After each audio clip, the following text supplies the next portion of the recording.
think that if news media are just simply presenting one-sided arguments, like we said, like Fox News, things like that, you have an opinion that is completely one-sided, that doesn't show balance within what they actually have. This fundamentally harms individuals, and it's not some entrenching on somebody's safe space if someone says that these extremist right-wing views aren't able to be presented anymore. It's nothing to do with safe spaces, it's nothing to do with what people are comfortable with. It's to make sure that the mass media and everyone in the public are actually well informed and properly know what the nuances of these issues are. Okay, so 3 main things in today's speech. First, I'm going to look at media independence and what this means for free speech. Secondly, on the effect in society, and then third, my split on how it improves critical thinking of individuals. Okay.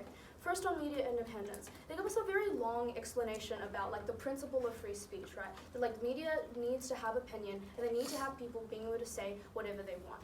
First of all, we think that we are not against opinion. We made this very clear at Chris, that we are not against the existence of opinion. In the sense that, first, if you are a broadcasting company that is specifically just on opinions, or your radio or whatever, and you only talk about opinions, then you're not covered under this policy anyway. But then secondly, you can still present your opinion within these news. You just need to present balanced views first, as in the true facts of both sides of the argument, before you kind of evaluate and figure out what you want to represent for yourself as a news company. I think that as long as you're not spreading you're not just looking at one side or spreading lies about the other side, which is very often what happens in the status quo, that you're just able to present that balance, and that is what we need, right? And then they talk about free press, and they talk about freedom of speech. We just think that first of all, in the status quo, they can't just say whatever they want anyway, that there's still existing regulations on what free speech means and what you can actually say to everybody and what you can't actually say.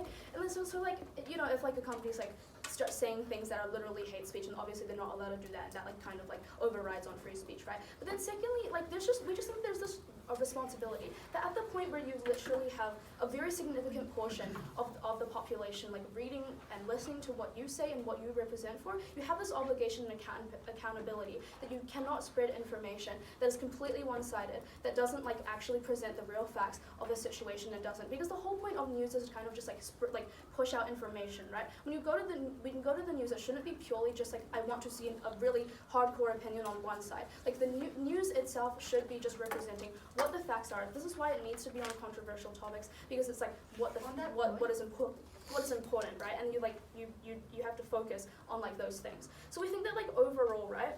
The thing on free speech is that we think that these companies need that sort of accountability, and they need to be held responsible for what they say. It's kind of like how celebrities cannot just say whatever they want on social media because they have so much influence. These companies have a lot of influence, and so we think that it's still free press. It's just regulated because it's important that we don't create more extremism, which we've already explained before. They tell us that people see themselves as more represented. We think that that's not true. That people simply see their ideas turned into more extremism, right? Because the entire time they're telling us about how this news company that I used to love and presents this really one-sided view, and now suddenly presenting balanced views, and I'm going to be very disillusioned from it. But it doesn't make sense, because people want to see their ideas presented. People don't necessarily want to see their ideas being so extremist and completely polarizing to the other side.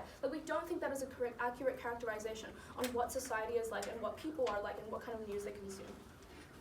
They talk about how then their argument here leads into how this will disengage people. But we just don't understand if negative thinks that extremism is good, if negative thinks that we need to maintain these people who are extremists, we need to maintain their views because we want to protect what they want and what they need. Because firstly, right, it's true that extremists will not change their mind if there's just this balance of thing, and we think that the existence of extremist people are symmetrical on both sides. In the status quo, you have extremists, and it's likely that making news articles more balanced won't make super extremist people become less extremist. But we think that we claim two unique benefits. That first, people who are on the fence about extremism say you read an article that was one-sided and you're kind of not sure, oh, maybe this is right. But then now, when news are balanced, you can actually see, oh, I'm not going to buy into that extremist stuff because I'm actually seeing the balance of opinions and the balance of facts. And then you're not going to buy into extremism, which we think is a really bad thing when when people's politics are so polarized. But secondly, people who aren't extremists just won't become extremists because these news aren't presenting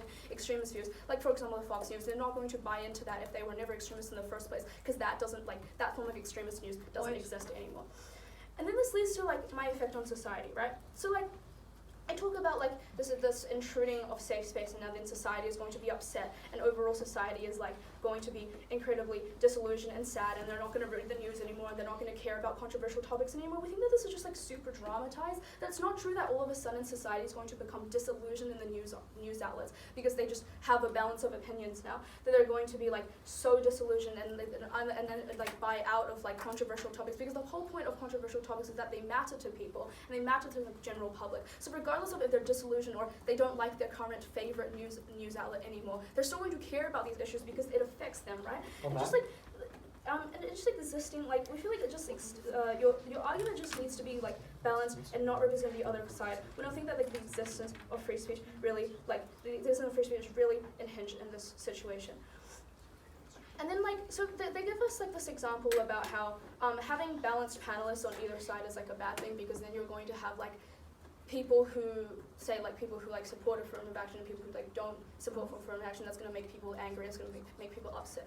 I just think that firstly, like that's not going to be true. Like we're obviously not going to invite literal racists on as a panelist, because they're not going to be like a professor. They're not going to be an expert in their field if they're just a racist. Like those type of people won't ever appear in the panel anyway. I think that it is really good to encourage this kind of like intellectual panelist and like discussion and debate, just to make sure that people are actually like understanding and doing these things. So I think like the status quo, like, and in the status quo, we think that minorities don't get represented in these panels anyway. And we think that like by making sure that the panels are equal, you actually have more opportunity to give minorities this type of representation, especially if a news outlet doesn't really care about minorities or they don't want to. Like if you implement this and you like need equal panelists, then you're more likely to actually have minorities come in and be voting. I'll take a point before I move on. If you're talking about only having these professionals presenting the facts, how do you have equitable minority representation for disenfranchised, like lower socioeconomic groups?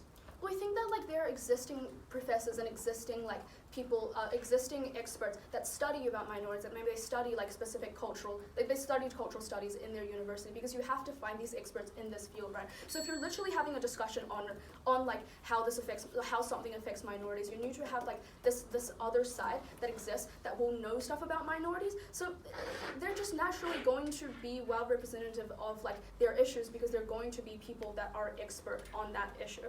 So like yeah.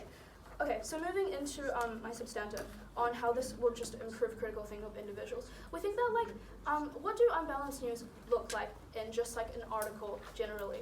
It looks like firstly just an article that presents one-sided argument. We think that it's secondly just like as like a curated argument and thought patterns of the writer, of the individual, that kind of like comes down with what they judge, with what they believe, and it's like slightly biased. And then thirdly, that their conclusions are completely drawn, they're hardline conclusions that are drawn for you. That's what unbalanced news typically looks like. I think that then, if the news would be balanced, it improves critical thinking for individuals in society, because you just have like balanced arguments, you can create your own conclusions, and you're not just like fit beliefs and values by other people, so you're able to like in the future become like a better voter because you have better critical thinking, just better for everybody. I'm proud to close.